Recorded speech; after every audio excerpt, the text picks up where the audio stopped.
Healthy food టేస్టీగా ఉండదని ఎవరు చెప్పారు మామ? వాళ్ళకి తెలియదు అంతే. నేను ఒక రెసిపీ చెప్తాను, ట్రై చేయి. ఈ వీడియో పూర్తిగా చూడు, నీకే అర్థం అవుద్ది. నచ్చింది అనుకో ఫాలో కొట్టు. ఈ మాత్రం హింట్ ఇస్తే చాలు, చెలరేగిపోతారు అంతే. ఫస్ట్ 2 scoops ఆఫ్ ఓట్స్ తీసుకో, చాక్లెట్ ఫ్లేవర్డ్. ఇది మనకు అరౌండ్ 50 grams వస్తుంది. తర్వాత 1 scoop ఆఫ్ వే ప్రోటీన్, ఇది 30 grams. Last ingredient around 200 to 250 ml of milk అనమాట.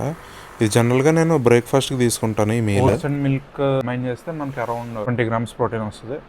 ప్రోటీన్ పౌడర్ వచ్చేసి 1 scoopకి 27 grams ప్రోటీన్ వస్తుంది. సో బఫర్ తీసేద్దాం, 25 grams వేసుకుందాం. ఇదొక 20, అదొక 25, 45 grams of protein. Importantly calorie count కూడా చూసుకోండి. సో అన్నీ కలిపి అరౌండ్ 400 to 500 లోపే ఉంటుంది. 400 to 500 క్యాలరీస్ మధ్యలో ఉంటుంది.